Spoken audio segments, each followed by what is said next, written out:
નમસ્કાર વિદ્યાર્થી મિત્રો, એક્સલન્સ ઘટીમાં તમારું સ્વાગત છે. આપણી સામે ખૂબ જ મોટા ન્યૂઝ આવ્યા છે કે જેવી રીતે ટેટની એક્ઝામમાં સિલેબસ બદલાયો હતો તેવી રીતે TET secondary and TET higher સેકન્ડરીમાં પણ થોડાક સિલેબસમાં શું થયો છે સુધારો.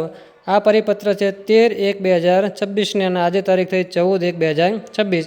શું છે આ પરિપત્રમાં, શું સુધારો થયો છે, સંપૂર્ણ માહિતી આપણે મેળવીએ તે પહેલાં આ વિડીયો તમારા બીએડ પાસ કરેલા અને જે શિક્ષકની તૈયારી કરી રહ્યા છે તે મિત્ર સુધી જરૂર પહોંચાડો.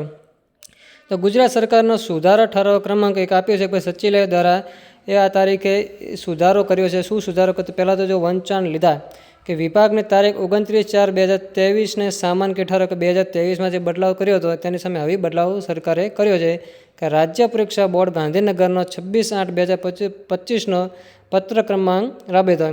મતલબ કે આમાં સુધારો શું થયો છે કે જે સેકન્ડરી અને હાયર સેકન્ડરીમાં પાર્ટ બી તમારું જે 100 માર્ક્સનું આવતું હતું તેમાં તમારે પહેલાં ઓપ્શન મળતા હતા કે ભાઈ 6 ક્વેશ્ચન હોય કે 5, એમાંથી કોઈ પણ હતા તમારે લખવાના 3 કે 4 થતા હતા. પણ આ વખતે તમારે ફિક્સ જ કરી દીધા કે 4 ક્વેશ્ચન આપ્યા, 4 ફરજિયાત છે, કોઈ પણ અથવાનો ક્વેશ્ચન તમને આપેલું નથી ને એ પૂરેપૂરું પદ્ધતિ શાસ્ત્રથી તૈયાર હતા. હવે તમારે પદ્ધતિ પૂરેપૂરી તમે તૈયાર કરીને તમારે પરીક્ષા આપવી પડશે. ઓપ્શન કોઈ મળે નહીં અને ફરજિયાત બધા જ ક્વેશ્ચન અટેન્ડ કરવાના. ઉપયુક્ત ક્રમ 1 સામે વંચાણે લીધેલા વિભાગના 29/4/23ના સામાન્ય કે ઠરાવથી રાજ્યની સરકારી તેમજ બિનસરકારી અનુદાનિત માધ્યમ અને ઉચ્ચતર માધ્યમિક શાળાઓમાં શિક્ષક ભરતી કરવા માટે દ્વિસ્તરીય સ્વરૂપે શિક્ષક અભિરુચિ કસોટી એટલે કે ટીચર એપ્ટિટ્યૂડ ટેસ્ટ દાખલ કરી અને પ્રાથમિક અને મુખ્ય પરીક્ષાનું માળખું જે રીતે બદલાવવામાં આવ્યું હતું જે આપણું ટેટનું, તે જ રીતે ગાંધીનગરથી 26/8/2025ના પત્રથી ટેટ એસ અને ટેટ એચએસ એટલે સેકન્ડરી અને હાયર સેકન્ડરીના મુખ્ય પરીક્ષામાં બેસવા માટેની લાયકાતના ધોરણમાં ટેટ એસ અને ટેટ એચએસના મુખ્ય કસોટીનો જે પ્રશ્નપત્ર 2 એટલે કે વિભાગ બી આપણો જે 100 માર્ક્સનો આવે છે તેમાં વિષય વસ્તુ પદ્ધતિશાસ્ત્રના માળખામાં સુધારો કરી અને દરખાસ્ત કરેલી હતી જે સરકારે વિચારણા હેઠળ લીધી કે ભાઈ પરીક્ષા કેમ આવવામાં વાર લાગી. તો આ જ એનું મોટું કારણ છે કેમ કે સિલેબસ બદલવાનો હતો એટલે જ આપણે એક્ઝામમાં વાર લાગી અને માર્ચ અને એપ્રિલમાં તમારી સેકન્ડરી અને હાયર સેકન્ડરીની એક્ઝામ આવી જશે.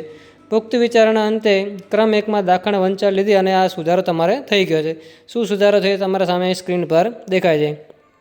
ઉપરોક્ત ઠરાવ સામે ટેટ એસ અને ટેટ એચએસના પ્રશ્નપત્ર 2માં વિષય વસ્તુ, વિષય પદ્ધતિ એનું કોષ્ટક તમને નીચાલે કે હવે તમારું પાર્ટ બી 100 માર્ક્સનું આ રીતે રહેશે કે માં મુદ્દાસર જવાબ 5 માર્ક્સના, માંગ્યા પ્રમાણે જવાબ 7 પ્રશ્નો જે 28 માર્ક્સના, 1-2 વાક્યમાં જવાબ આપો 2 ગુણના તેના 22 માર્ક્સ, હેતુલક્ષી પ્રશ્નો 1 ગુણના ખાલી જગ્યા જોડકા તેના 15 માર્ક્સ.